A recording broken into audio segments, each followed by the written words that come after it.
नमस्कार शेतकरी बंधूंनो, मी बापू विटगर आणि मराठी दरबार या आपल्या यूट्यूब चॅनलमध्ये आपले मनापासून स्वागत आहे। तर बघा, आता नवीन सुधारित पीक विमा योजना लागू झालेली आहे।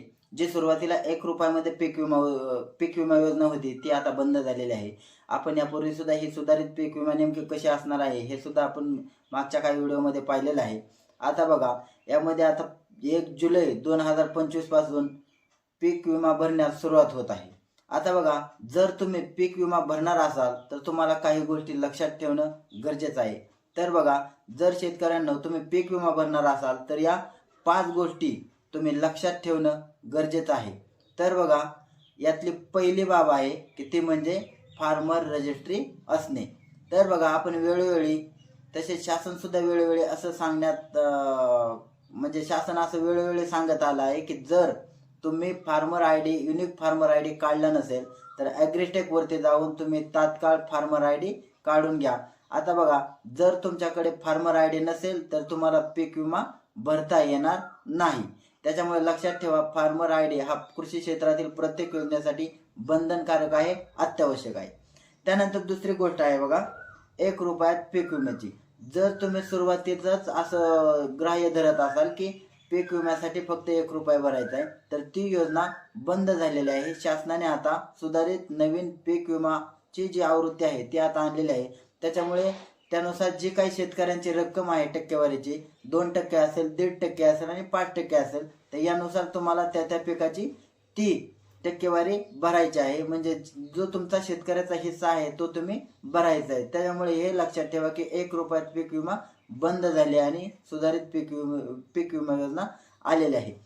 तिसरी बाब ही लक्षात ठेवा की तुम्ही ई पीक पाहणी करणं सुद्धा बंधनकारक आहे। तुम्ही जर ई पीक पाहणीद्वारे लागवड केलेले क्षेत्र आणि तुम्ही पीक विम्यामध्ये भरलेले क्षेत्र यामध्ये जर काही तफावत आली तर त्या शेतकऱ्यावर गुन्हा दाखल होऊ शकतो। तसेच त्या शेतकऱ्याला काळ्या यादीत टाकलं जाणार आहे आणि पुढील 5 वर्ष अशा शेतकऱ्याला कोणत्याही शेतीच्या कृषीच्या योजनेचा लाभ भेटणार नाही। त्याच्यामुळे हे डोक्यातून काढून टाका की आपल्या क्षेत्रामध्ये पीक नाही तरी पण ते पीक लावणं हे सुद्धा तुम्हाला पुढील 5 वर्ष कोणत्याही कृषी योजनेचा लाभ भेटण्यापासून वंचित ठेवू शकतं। त्यानंतर बघा, त्यानंतर पुढची गोष्ट आहे की देवस्थान।